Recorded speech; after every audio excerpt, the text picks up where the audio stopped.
Hello everyone, कैसे हैं आप सब। एक बार पुनः शिव कोचिंग क्लासेस पर स्वागत है। उम्मीद करता हूं आप सब अच्छे होंगे। और आज हमारा क्लास 12th केमिस्ट्री में चैप्टर सेकंड स्टार्ट होने जा रहा है। ये पहला लेक्चर है और इस लेक्चर में आप बहुत कुछ सीखने वाले हैं। बेसिक पूरा घर बनाने के पहले एक नींव रखा जाता है, उसी प्रकार से हम चैप्टर जो सेकंड है सॉल्यूशन है, इसको पढ़ने के लिए कुछ आज सॉल्यूशन का पूरा बेसिक जो आपका स्टार्टअप है उसको क्लियर करेंगे। कोशिश यही रहेगा कि छोटा छोटा जो टॉपिक है, छोटा छोटा जो बिंदु है, उसको भी मैं पूरा कवर करा दूं। कोई भी ऐसा टॉपिक ना रह जाए जिससे आप अवगत ना हो। तो शुरू करते हैं। आप लोग कंटिन्यू रखिएगा और इसके पहले जो भी वीडियो है वो पूरे प्लेलिस्ट में सजा दिए गए, प्लेलिस्ट जाकर विजिट कर लें। चलिए शुरू करते हैं। सबसे पहले हम बिलियन की ही बात करेंगे कि बिलियन शब्द आ ही गया, सॉल्यूशन जिसे कहते हैं, तो आप लोग हेडिंग ही डालेंगे क्या, बिलियन, जिसको इंग्लिश में बोलते हैं सॉल्यूशन। क्या बोलते हैं, सॉल्यूशन। ठीक है, ये आप लोग पढ़ते आ रहे हो, लेकिन फिर भी 12th क्लास के सिलेबस में है तो हमें थोड़ा बहुत तो समझाना पड़ेगा। जब दो या दो से अधिक पदार्थों को आपस में मिलाया जाता है और वो पदार्थ यदि अच्छे तरीके से मिल जाए, जिसे बोलते हैं समांगी मिश्रण, तो जो नया पदार्थ बनता है कहीं ना कहीं वो क्या कहलाता है, बिलियन कहलाता है। यानी दो या दो से अधिक पदार्थ के अणु, परमाणु या आयन के समांगी मिश्रण को हम बिलियन कहते हैं।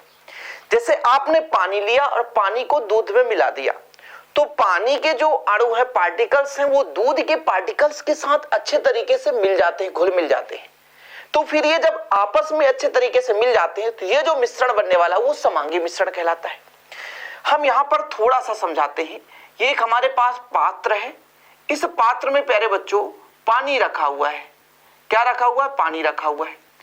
जब हमने इसमें दूध मिलाया या शक्कर मिलाया या नमक मिलाया, तो ये जो हम यदि इस पे नमक मिलाते हैं तो नमक जो है इसके प्रत्येक भाग में समान रूप से क्या हो जाता है, वितरित हो जाता है, समान रूप से। तो ये कहलाता है समांगी। क्या कहलाता है, समांगी। यानी एक दूसरे के अणु एक दूसरे से बद्ध हो चुके हैं, कहीं ना कहीं बंध बनाकर एक दूसरे से हर जगह प्रत्येक भाग में मिल चुका है, तो ये समांगी कहलाता है। विषमांगी क्या कहलाता, जैसे हम एक पात्र लेते और इस पात्र में पानी रख देते। क्या रख देते, पानी। अब पानी में बच्चा लोग यदि आप रेत डाल दो, क्या डाल दो, रेत डाल दो, तो रेत क्या होगा, जाकर के तली पर बैठ जाएगा। ये क्या कहलाएगा, तली पर बैठ जाएगा, खत्म कहानी। इसके सभी भागों में समान रूप से वितरित नहीं होगा, तो ये कहलाता है विषमांगी। क्या कहलाता है, विषमांगी मिश्रण। बिलियन में भी ऐसे ही होगा, ये आपका कहलाता है समांगी। समांगी शब्द से ही बिलियन की परिभाषा बनती है कि जब दो या दो से अधिक पदार्थ ले रहे होते हैं, क्या करते हैं, दो या दो से अधिक पदार्थ ले रहे होते हैं और पदार्थ के अणु, परमाणु या आयन जब अच्छे तरीके से मिल जाते हैं, समांगी मिश्रण बनाते हैं, तब उसे हम क्या बोलते हैं, बिलियन कहते हैं। ठीक है, कोई दिक्कत। चलिए हम यहाँ पे परिभाषा लिख देते हैं। परिभाषा लिखना जरूरी है क्योंकि आप एक बेहतरीन नोट्स बनाते हैं, तो परिभाषा लिखना जरूरी है। दो या दो से अधिक, दो या दो से अधिक, दो या दो से अधिक पदार्थों के, दो या दो से अधिक पदार्थों के परमाणु, दो या दो से अधिक पदार्थों के परमाणुओं, अणुओं या आयनों के समांगी मिश्रण को, या आयनों के समांगी मिश्रण को क्या बोलते हैं, बिलियन कहते हैं। क्या कहते हैं, बिलियन कहते हैं। ठीक है, सॉल्यूशन। दो या दो से अधिक पदार्थ होंगे, जब उनको मिलाएंगे तो उनके अणु, परमाणु या आयन आपस में अच्छे तरीके से मिल जाएंगे, तो हमारा कहला जाता है बिलियन। बिलियन के दो घटक होते हैं। बिलियन के घटक, यदि मैं विलियन के घटक, ठीक, दो घटक होता है। एक तो आपका होता है विलायक। क्या होता है, विलायक। और दूसरा जो होता है आपका विलेय, सॉल्यूट, सॉल्वेंट। ओके, सॉल्यूट और सॉल्वेंट, ये आपके दो घटक हो गए। ठीक, थोड़ा समझने की कोशिश करेंगे। जैसे यहां पर मैं बच्चा लोग एक पात्र ले लिया, ये पात्र है और पात्र में डाल दिया जल। क्या डाल दिया, जल। जल, ये जल है 500 ml। कितना ml? 500 ml है। और इसमें मिला दिया मैंने चीनी, चीनी मिलाया C, आपका ग्लूकोज यदि मिला दो C आया, चीनी मिला दो C12H22O11, इसका मैंने मिला दिया 10 ग्राम। ठीक, दो चीज आपने देखा, विलयन है, इसमें दो घटक हैं, एक तो जिसमें हमने मिलाया और दूसरा जिसको हमने मिलाया। जल में हमने मिलाया चीनी, तो जल आपका क्या हो गया? विलायक। और जिसको हमने मिलाया, जैसे हमने यहां पे चीनी मिलाया जल में, तो चीनी को मिलाया तो चीनी आपका विलय हो गया। जिसकी मात्रा अधिक है, किसी भी विलयन में दो घटक होगा, डेफिनेट है, एक विलय एक विलायक, सॉल्यूट और सॉल्वेंट। जिसकी मात्रा अधिक है, बेसिक क्यों चर्चा कर रहा हूं, बहुत सारे बच्चों को बोरिंग भी लग रहा होगा, सर इतना सरल क्यों पढ़ा रहे हो, ये सब बन रहा है मुझसे। लेकिन जो बच्चा बिल्कुल जीरो लेवल 11th क्लास में भी हो सकता है अच्छे तरीके से ना पढ़ा, उसके लिए बहुत ही महत्वपूर्ण है। तो हमने क्या कहा, एक विलयन है, इसमें दो घटक हैं, जिसकी मात्रा अधिक है उसे हम बोल देंगे विलायक। जैसे इस पात्र में जल की मात्रा अधिक है तो जल विलायक हो गया। शक्कर है C12H22O11, ये शक्कर है जिसे चीनी बोलते हैं, इसकी मात्रा कम है, इसे हम बोल देते हैं विलेय। अर्थात जिसमें घोला जाता है, जिसमें घोला जाता है, अर्थात जो घोलता है, पानी में घोल रहे हैं, पानी घोलता है किसी को, तो पानी क्या है? विलायक है। और जिसको घोला जाता है, जिसको घोला जाता है, जैसे चीनी को घोला गया है, तो चीनी आपका क्या हो गया? चीनी आपका यहां पर विलय हो गया। अर्थात यहां पर आप एक परिभाषा लिख सकते हो कि विलयन में उपस्थित घटक की यदि मात्रा ज्यादा है तो वो विलायक कहलाती है, और जिसकी मात्रा कम है वो विलेय कहलाती है। समझ रहे हैं? ठीक है, विलयन में उपस्थित जिस घटक की मात्रा अधिक होती है वो विलायक कहलाता है, और विलयन में उपस्थित जिस घटक की मात्रा कम है उसे विलेय कहते हैं। या कि वह पदार्थ जो किसी अन्न को घोलता है उसे हम विलायक कहते हैं, और यदि विलेय की बात करेंगे, वह पदार्थ जो किसी अन्य पदार्थ में घुलता है उसे हम विलेय कहते हैं।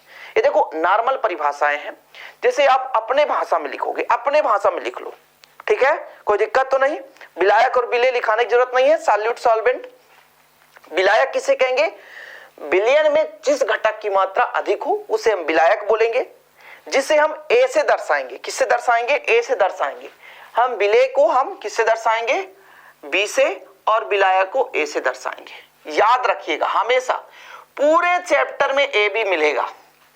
विलायक को हम ए से रिप्रेजेंट करेंगे, इसके यदि द्रव्यमान की बात आ जाएगी, द्रव्यमान की बात आ जाएगी तो हम एम ए से दर्शाएंगे। यदि इसके द्रव्यमान की बात आ जाएगी तो फिर आप इसको एम बी से दर्शाओगे।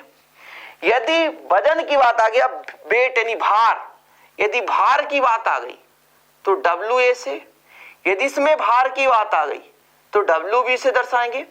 यदि आयतन की बात आ गई तो वी ए से दर्शाएंगे, यदि इसके आयतन की बात आ गई तो वी बी से दर्शाएंगे। इतना ही नहीं, इतना ही नहीं, मोल की संख्या आ गई भैया, मोल, मोल की संख्या, मोल की संख्या एन ए से, इसमें मोल की संख्या, मोल की संख्या एन बी से, इसमें मोल प्रभाज, मोल प्रभाज एक्स ए से, इसमें मोल प्रभाज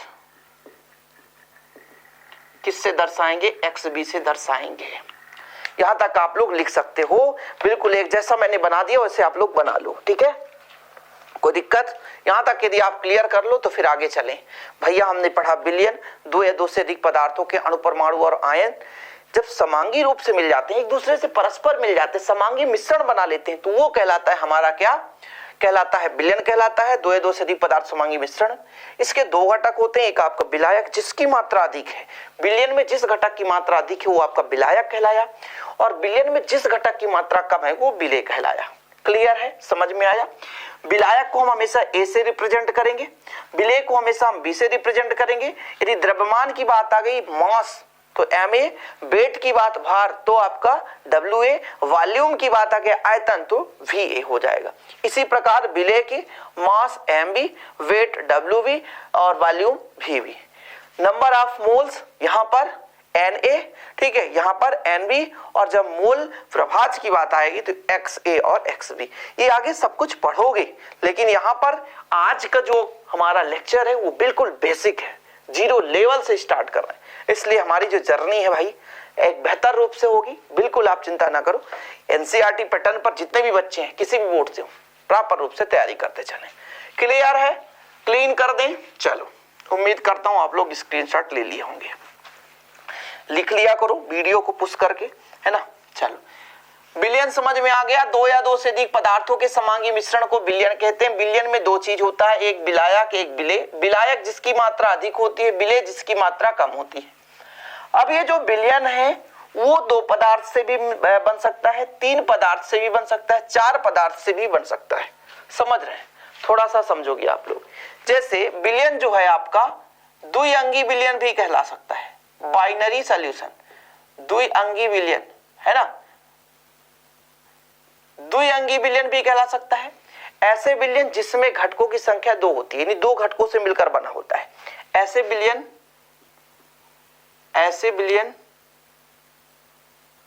जिसमें केवल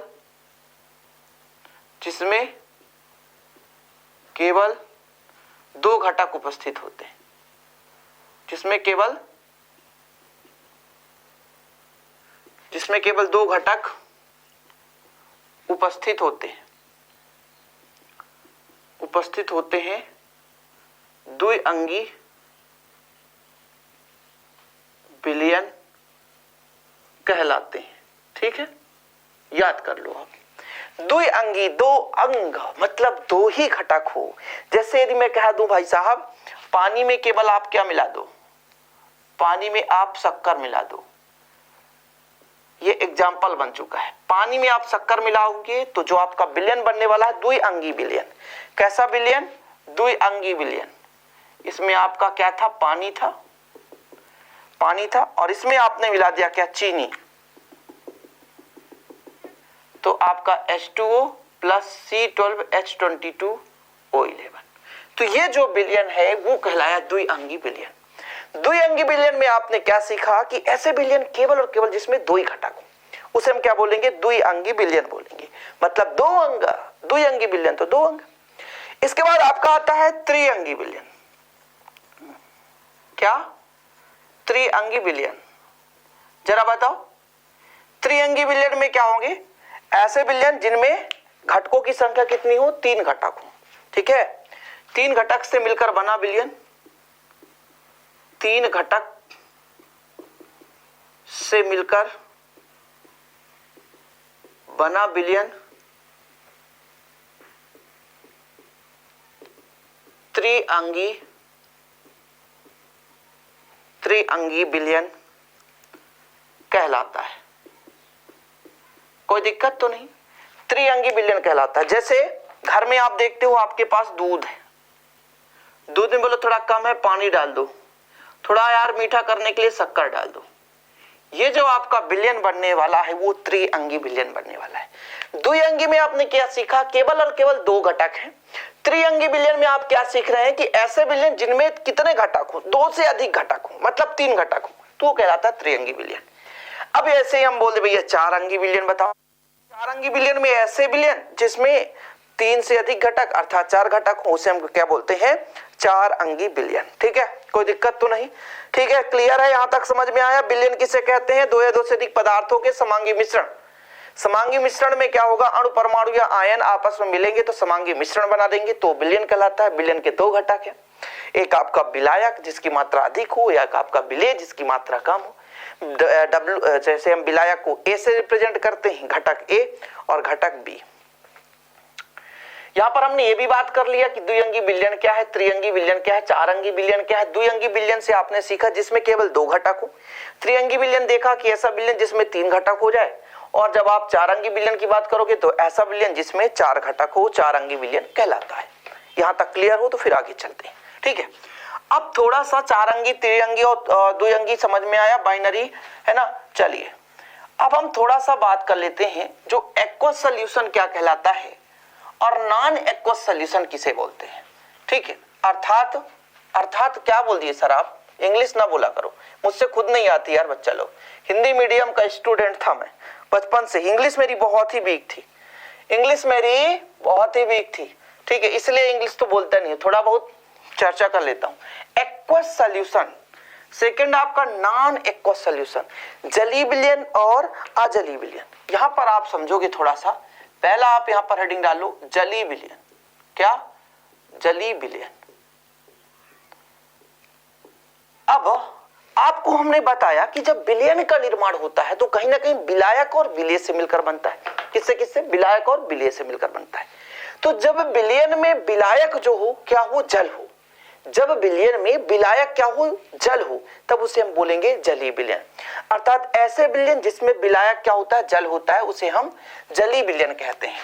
तो यहां पर आप लोग थोड़ा सा लिख सकते हो, ऐसे विलयन जिसमें विलायक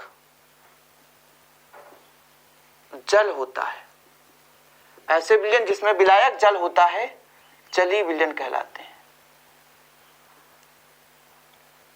जली विलयन कहलाते हैं। ठीक है, कोई दिक्कत तो नहीं। ऐसे विलयन जिसमें विलायक जल होता है उसे हम जली विलयन कह के आगे पढ़ोगे। ऑर्गेनिक केमिस्ट्री में तो ढेर सारा पढ़ाई करोगे आप। ठीक है, aqueous solution, non aqueous solution. ठीक है, दूसरा आपका आ गया अजली विलयन। अजली विलयन,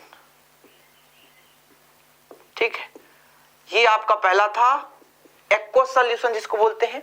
दूसरा अजली विलयन। अजली विलयन यानी ऐसे विलयन जिसमें विलायक जल नहीं होता।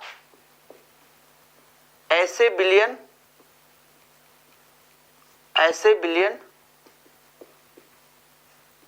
जिसमें विलायक जल नहीं होता, अजलीय विलयन कहलाते हैं। अच्छा, जब जल नहीं होता तो फिर विलायक क्या हो सकता है? और कुछ? क्या सर, जल के अलावा और कोई घोल सकता है? अरे यार, जैसे हम यहां पर विलायक लिख सकते हैं, देखिएगा जरा, विलायक लिख देते हैं कार्बन टेट्राक्लोराइड, ज्यादा पढ़ोगे आप लोग। एल्कोहल C2H5OH, ये विलायक हैं, इनकी मात्रा अधिक हो सकती है। बेंजीन C6H6, ये विलायक हैं। तो इनमें भी कुछ और अन्य मात्रा घुल सकते हैं ना, दो से अधिक घटक से मिलकर हमारा क्या बनता है? विलयन बनता है। तो विलायक जब जल होता है तब उसे हम जलीय विलयन कहते हैं। लेकिन जब विलायक जल नहीं होता, इसके जगह हम कुछ और यौगिक ले सकते हैं, जरूरी नहीं कि यही हो, तो HCl ले सकते हैं, H2SO4 ले सकते हैं, HNO3 से ले सकते हैं, नाइट्रिक अम्ल, सल्फ्यूरिक अम्ल। तो सबके सब क्या है? विलायक तो ये, जिनकी मात्रा अधिक होगी वो विलायक, जिनकी मात्रा अधिक होगी वो विलायक। तो जलीय विलयन समझ लिया आपने, अजलीय विलयन समझ लिया आपने कि जलीय विलयन किसे कहते हैं? ऐसे विलयन जिसमें विलायक क्या होता है? जल होता है, उसे जलीय विलयन कहते हैं। और ऐसा विलयन जिसमें विलायक जल नहीं होता, जल के अतिरिक्त, जैसे कार्बन टेट्राक्लोराइड आपका, ये एथिल अल्कोहल हो गया, बेंजीन हो गया, हाइड्रोक्लोरिक अम्ल हो गया, सल्फ्यूरिक अम्ल हो गया, नाइट्रिक अम्ल हो गया, ये सब होते हैं विलायक। तो उसे हम बोलते हैं नॉन एक्वस सॉल्यूशन। क्या बोलते हैं? नॉन एक्वस सॉल्यूशन, जलीय विलयन, अजलीय विलयन। क्लियर है? लिखना हो आपको थोड़ा सा लिख सकते हो। इसके बाद हम विलयन के प्रकार बात करते हैं, टाइप ऑफ सॉल्यूशन, पदार्थों की अवस्था के आधार पर, पदार्थों की अवस्था के आधार पर। ठीक है, क्लीन करते हैं थोड़ा सा। विलयन के प्रकार पदार्थों की अवस्था के आधार पर। आप लोग भी लिखते चलना, चार्ट बना लेना भाई साहब। 3 प्रकार हो सकते हैं अवस्था, ठोस, द्रव, गैस। तो 3 प्रकार के विलयन हो सकते हैं। एक आपका गैसीय विलयन, ठीक है, दूसरा आपका द्रवीय विलयन और तीसरा आपका ठोस विलयन। ठीक, तो आप लोग हेडिंग डालो अवस्था के आधार पर। किसके? पदार्थ की अवस्था के आधार पर विलयन के प्रकार। पदार्थ के अवस्था के आधार पर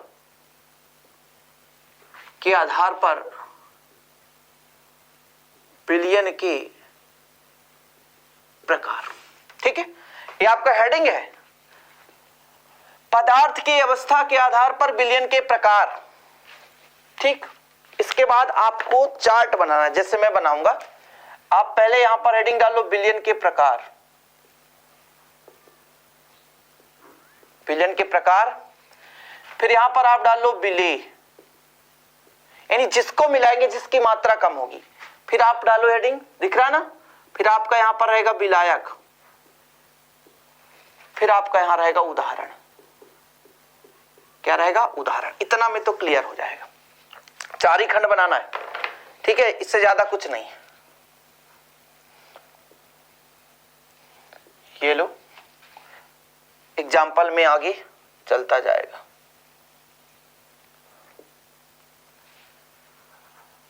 ठीक है, आगे लिखते चलेंगे। तो जो हमारा विलयन है पदार्थ की अवस्था के आधार पर, इसको 3 भागों में बांटा गया है।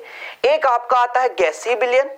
ठीक है, कौन सा विलयन? गैसीय विलयन। गैसीय विलयन का मतलब ये हुआ, गैसीय विलयन का मतलब ये हुआ कि जो आपका विलायक है वो गैस ही रहेगा। कैसे कैसे? गैस को यदि हम गैस में मिला दें तो भी गैसीय विलयन बनता है। द्रव को हम गैस में मिला दें तो भी आपका गैसीय विलयन बनेगा। ठोस को हम यदि गैस में मिला दें तो भी हमारा गैसीय विलयन ही बनेगा। क्या कह रहा हूं मैं? गैसीय विलयन मतलब गैस आपका विलायक हो।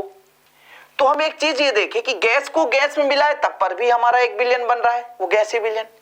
हम कह रहे हैं द्रव को गैस में मिला दो तब पर भी एक हमारा विलयन बन रहा है। हम कह रहे हैं ठोस को गैस में मिला दो तब पर भी एक विलयन बन रहा है। थोड़ा सा पास में लिखता हूं, नहीं आ नहीं पाएगा। हम कह रहे हैं ठोस को मिला दो तब पर भी एक गैस बनेगा। तो ये कंडीशन है गैसीय विलयन बनाने के लिए कि गैसीय विलयन मतलब आपका विलायक क्या होना चाहिए? गैस होना चाहिए। सर एग्जाम्पल बताओ, एग्जाम्पल में ही समझ में आएगा। गैस को गैस में मिलाएं मतलब वायु का मिश्रण। वायु का मिश्रण सबसे अच्छा एग्जाम्पल है। वायु का मिश्रण या O2 का वायु के साथ मिश्रण, ऑक्सीजन का वायु के साथ मिश्रण, तो ये आपका हो जाता है क्या? गैसीय विलयन। सही बात है कि नहीं? सही बात है कि नहीं भाई साहब? जो आपका वायु रहेगा उनमें विभिन्न प्रकार की गैसें रहेंगे। ऑक्सीजन भी है, कार्बन भी है, नाइट्रोजन भी है, हाइड्रोजन भी है, हीलियम भी है, आर्गन भी है ना? ये सारे के सारे गैस है। तो ये आपका गैसीय विलयन कहला गया। यानी गैस को हमने गैस में मिलाया। अब जब हम द्रव को गैस में मिलाते हैं, द्रव कैसे? आपने देखा होगा जल वाष्प। जल वाष्प को वायु में मिला दो, जल वाष्प का वायु के साथ मिश्रण, वायु के साथ मिश्रण, कोई दिक्कत? जल वाष्प का वायु के साथ मिश्रण। तो जल वाष्प आपका हो गया विलेय कम मात्रा में और वायु आपका ज्यादा मात्रा में है, तो ये एक प्रकार से विलयन बन गया। ठोस को गैस में मिला दो, सबसे बेहतरीन धुआं। धुआं में क्या रहता है? कार्बन प्लस वायु, कार्बन प्लस वायु। कार्बन के छोटे छोटे छोटे कण जो सॉलिड स्टेट में होते हैं वो आपके विलेय कहला गए, और जो वायु है उसकी मात्रा अधिक है वो विलायक कहला गया। ये समझ में आ गया होगा? सिंपल है यार, आपके बुक में होगा, आप लोग देख लेना। मैं आपको समझाने की कोशिश कर रहा हूं। आप एनसीईआरटी की बुक ले लो, नवबोध ले लो, शिवलाल ले लो, किसी भी राइटर का ले लो, सबसे बेहतरीन यूनिवर्सल का बुक ले लो आप, है ना? तो बच्चा लोग यहां तक समझ में आया ना कि कार्बन यहां पर आपका विलेय है जिसकी मात्रा कम है, कार्बन को वायु के साथ मिला दो तो धुआं बन जाता है। समझ में आया? दूसरा हमारा द्रवीय विलयन। द्रवीय विलयन में क्या सीखोगे आप लोग? हम ये सीखने वाले हैं कि द्रव रहेगा, द्रव में आप गैस भी मिला सकते हो। सही बात है। द्रव में आप क्या मिला सकते हो? द्रव भी मिला सकते हो। द्रव में आप क्या मिला सकते हो? गैस मिला सकते हो। सही बात, ठीक है। फिर जब आपका तीसरा बनने वाला है वो ठोस विलयन है। क्या बनेगा? ठोस विलयन। ठोस में क्या है? ठोस में आप गैस मिला दो, ठोस में आप द्रव मिला दो, और ठोस में आप ठोस मिला दो। ठोस में आप ठोस मिला दो। सही बात है यार, हो ही सकता है, क्यों नहीं हो सकता है, हो सकता है कि नहीं। फिर यहां नीचे अपन लाइन खींच देंगे। यहां तक दिख रहा है, नहीं दिख रहा है? यहां तक तो दिख रहा है ना, ठोस तक नहीं दिख रहा है यार, थोड़ा कैमरा में दिक्कत होती है। चलो हम बात कर लेंगे, अभी हम बात करते हैं द्रवी विलयन। द्रवी विलयन में जो आपका विलायक है पूरा का पूरा द्रव होगा। द्रव में गैस मिला सकते हैं, द्रव में द्रव मिला सकते हैं और द्रव में ठोस मिला सकते हैं। दो जगह हमने गैस ही गैस लिख दिया, द्रव में ठोस मिला सकते हैं। अब सर बड़ा समस्या हो गया, इसका एग्जाम्पल कैसे लिखोगे? द्रव में गैस मिला दो, द्रव में गैस, तो भैया पानी में O2 का मिश्रण। सही बात है, ये जो विलयन बना वो द्रव में गैस मिलाया हमने। किसमें? द्रव में गैस मिलाया। द्रवी विलयन मतलब विलायक जिसकी मात्रा अधिक होगी वो द्रव होगी। द्रव में द्रव, द्रव में द्रव, दूध और पानी, दूध और पानी। एल्कोहल, एल्कोहल और पानी, एल्कोहल, एल्कोहल में पानी मिला सकते हो। अब बोलो सर ठोस को मिलाओ द्रव में, यानी शक्कर नमक का जलीय विलयन। कितना अच्छा एग्जाम्पल है। शक्कर और नमक आपके घर में है, जिसकी मात्रा कम होगी, हमने बताया ना, विलेय जिसकी मात्रा कम हो, विलेय जिसकी मात्रा कम हो, विलायक जिसकी मात्रा अधिक है। यदि द्रवीय विलयन की बात करें तो द्रव यहां पर विलायक होगा और जिसकी मात्रा अधिक होगी। अब जब हम ठोस विलयन की बात करेंगे, ठोस विलयन की बात करेंगे तो ठोस में गैस मिलाओ, ठोस में द्रव मिलाओ, ठोस में ठोस मिला दो। वाह यार कितना अच्छा है सर, कैसे बनेगा? गैस का ठोस में कैसे मिश्रण होगा?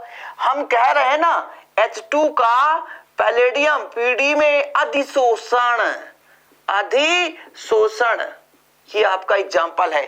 पीडी क्या है? ठोस है जिसकी मात्रा अधिक है, उसके सतह पर हाइड्रोजन गैस आकर के जमा हो जाता है, ये अधिशोषण है। चैप्टर 5 में पढ़ोगे कि किसी पदार्थ पर अन्य पदार्थ का आकर सतह पर जमा हो जाना क्या कहलाता है भैया? अधिशोषण कहलाता है। तो हमने कहा ना ठोस विलयन में विलायक जो होगी ठोस होगी, जिसकी मात्रा अधिक है वो ठोस होगी भैया।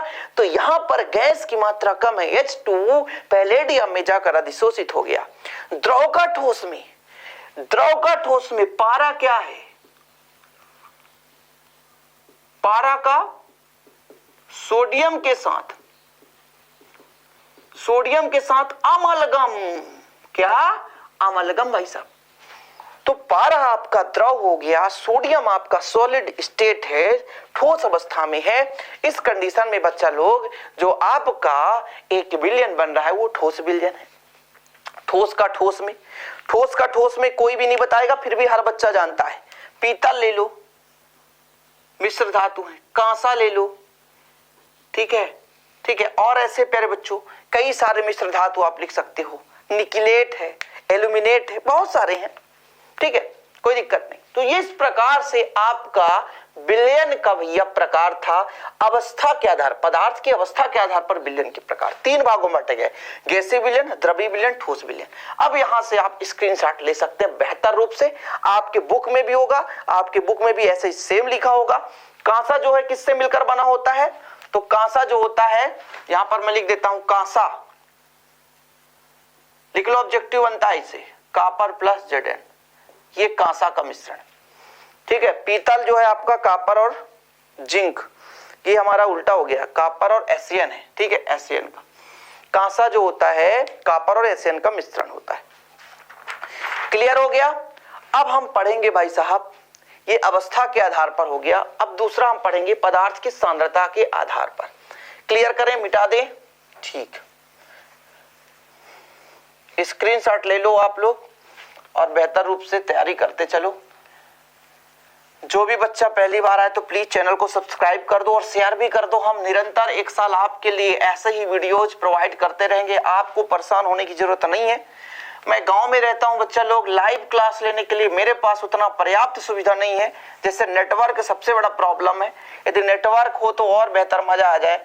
अभी गांव में उतना ज्यादा नेटवर्क नहीं है और उतना बड़ा ज्यादा अभी चैनल भी नहीं है बच्चा लोग कि हम इतना इसको पूरा का पूरा शहर में शिफ्ट कर सके। समझ रहे हैं? थोड़ा सा मेंटेन बनाना पड़ता है। मिडिल फैमिली से हम लोग बिलोंग करते हैं। जो कुछ भी आपकी दुआ और दया है तो चल ही रहा है, धीरे धीरे करके ऐसे प्रोग्रेस करेंगे, बस आप लोगों की दुआ बनी रहे। अब आप लोग हेडिंग डाल लो, पदार्थ की सांद्रता के आधार पर। पदार्थ की सांद्रता के आधार पर विलयन के प्रकार। इसको 5 भागों में बांटा गया। कितने भागों में बांटा गया? 5 भाग में। वो 5 भाग कौन कौन से हैं? पहला आपका तनु विलयन। कौन सा विलयन? तनु विलयन। दूसरा आपका सांद्र विलयन। ठीक है, तनु विलयन, दूसरा सांद्र विलयन। तीसरा हमारा संतृप्त विलयन। मजा आने वाला है। संतृप्त विलयन। चौथा आपका असंतृप्त विलयन। असंतृप्त विलयन। और पांचवा आपका अति संतृप्त। अति संतृप्त विलयन। ठीक, पांच भाग में हमने बांट दिया। तनु विलयन, सांद्र विलयन, संतृप्त विलयन, असंतृप्त विलयन, आपका अति संतृप्त विलयन। थोड़ा समझो, इस सब के सब 2 चीजों से मिलकर बना होगा। एक तो आपका विलायक और दूसरा आपका विलेय। क्या हो? विलायक और दूसरा आपका विलेय। विलयन ही है 2 या 2 से अधिक पदार्थों के समांगी मिश्रण को हम विलयन कहते हैं। उनके अणु परमाणु आयन आपस में इतने अच्छे से मिल जाते हैं कि एक दूसरे से लिप्त हो जाते हैं। तो यहां पर विलयन ही बनेगा, विलायक और विलेय 2 घटक से मिलकर। तनु मतलब बहुत कम। तनु मतलब बहुत कम। ठीक है, जैसे विलयन है, यदि विलेय की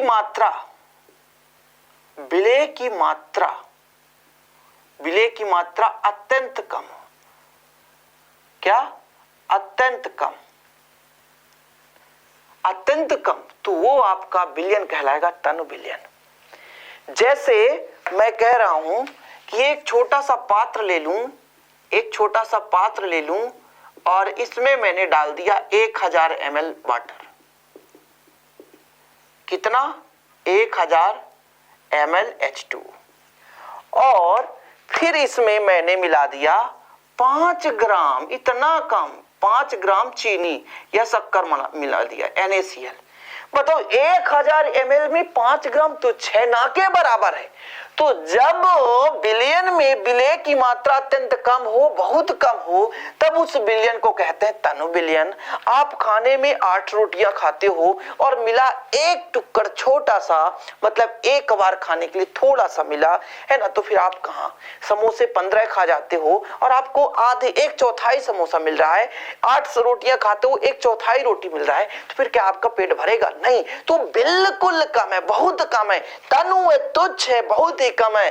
तब हम ऐसे विलयन को कहते हैं बच्चा लोग तनु विलयन। क्या बोलते हैं? तनु विलयन। ऐसे विलयन जिसमें विलेय की मात्रा अत्यंत कम हो, बहुत कम होती है, उसे हम बोलते हैं तनु विलयन। क्लियर है? यहां तक समझ में आया? इसका सेम अपोजिट, विलेय की मात्रा अधिक हो, विलेय की मात्रा अधिक हो, विलेय की मात्रा अधिक हो। अधिक का मतलब समझो थोड़ा सा। ये आपका पात्र है, ये आपका पात्र है, इसमें आपने जल रखा है। कितना है आपका? 1000 ml। कितना है? 1000 ml। और इसमें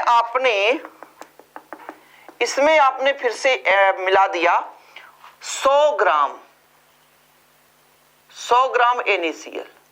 तो इसके बजाय इसमें जो NaCl है अधिक है।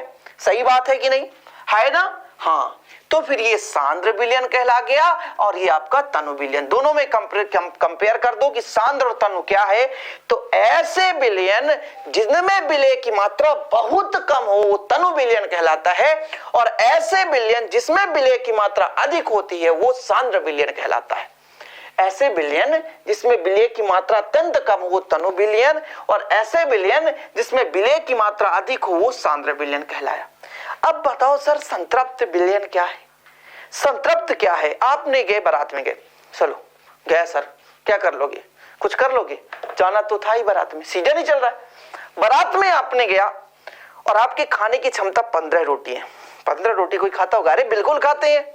और आप खाते गए खाते गए खाते गए खाते गए पूरा संतृप्त हो गए। 15 रोटी जब तक नहीं मिला तब तक तो आप संतृप्त नहीं हो गए।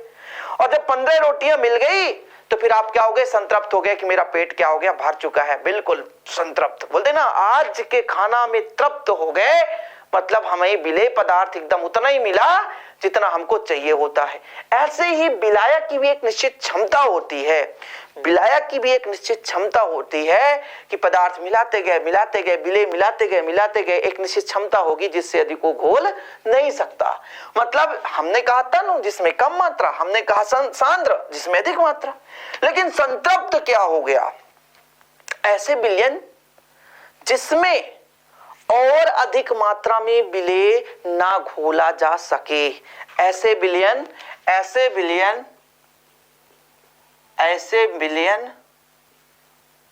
जिसमें और अधिक मात्रा में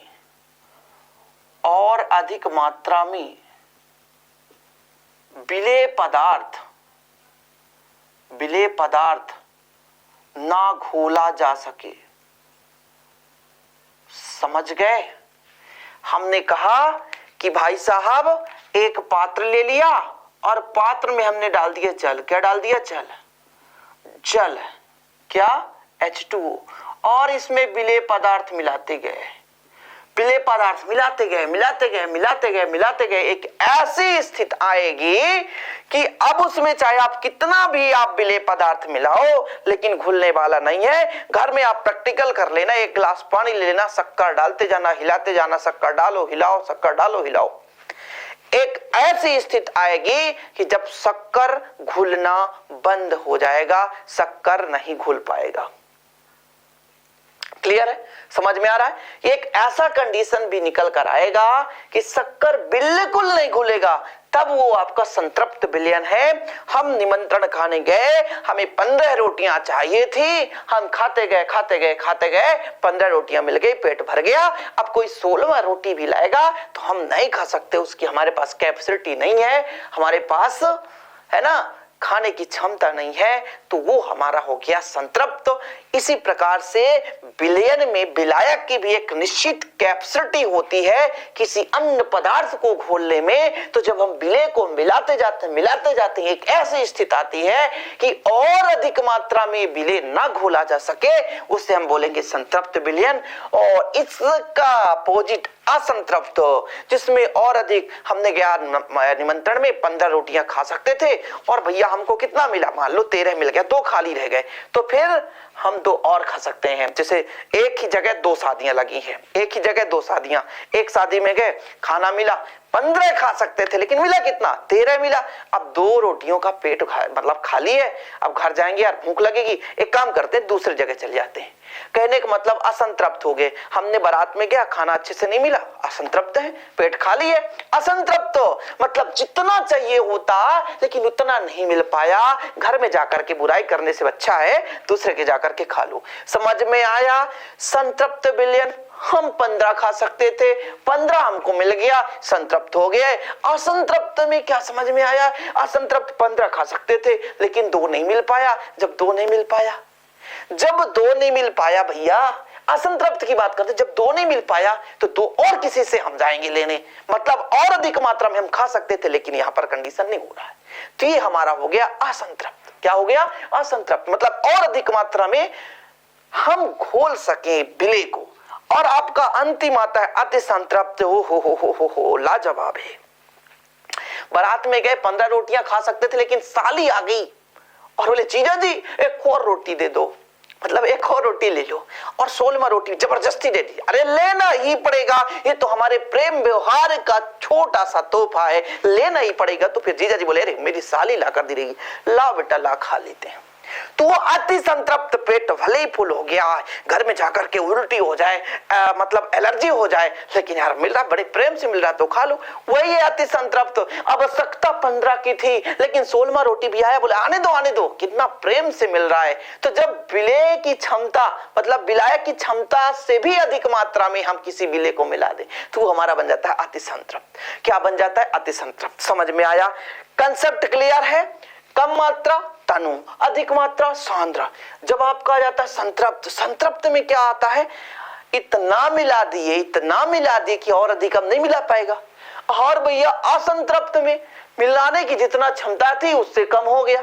अति संतृप्त में जितना मिलाने की क्षमता थी उससे और अधिक हो गया। तो ये बन जाता है अति संतृप्त विलयन यार। उम्मीद करता हूं आप लोग अच्छे तरीके से समझ गए होंगे। और बच्चे लोग एक चीज और कहना चाहूंगा कि आप यदि इसका नोट्स नहीं बना पा रहे हैं तो 96 85 29 91 49 दिस इज ये पर्सनल नंबर है, व्हाट्सएप नंबर है। क्या व्हाट्सएप नंबर है, इस पर आप कांटेक्ट कर सकते हैं। चार्ज मात्र 100 रुपए, प्रॉपर रूप से हैंड रिटन नोट्स आपको दिए जाएंगे। ओके, वीडियो पसंद आया तो लाइक करना ना भूले। बड़े मेहनत के साथ, शिद्दत के साथ आपके सामने आते हैं और बेहतरीन कोशिश है कि करने के लिए कुछ आपके लिए। तो चलिए मिलते हैं अगले वीडियो के साथ बच्चे लोग। जय हिंद, वंदे मातरम।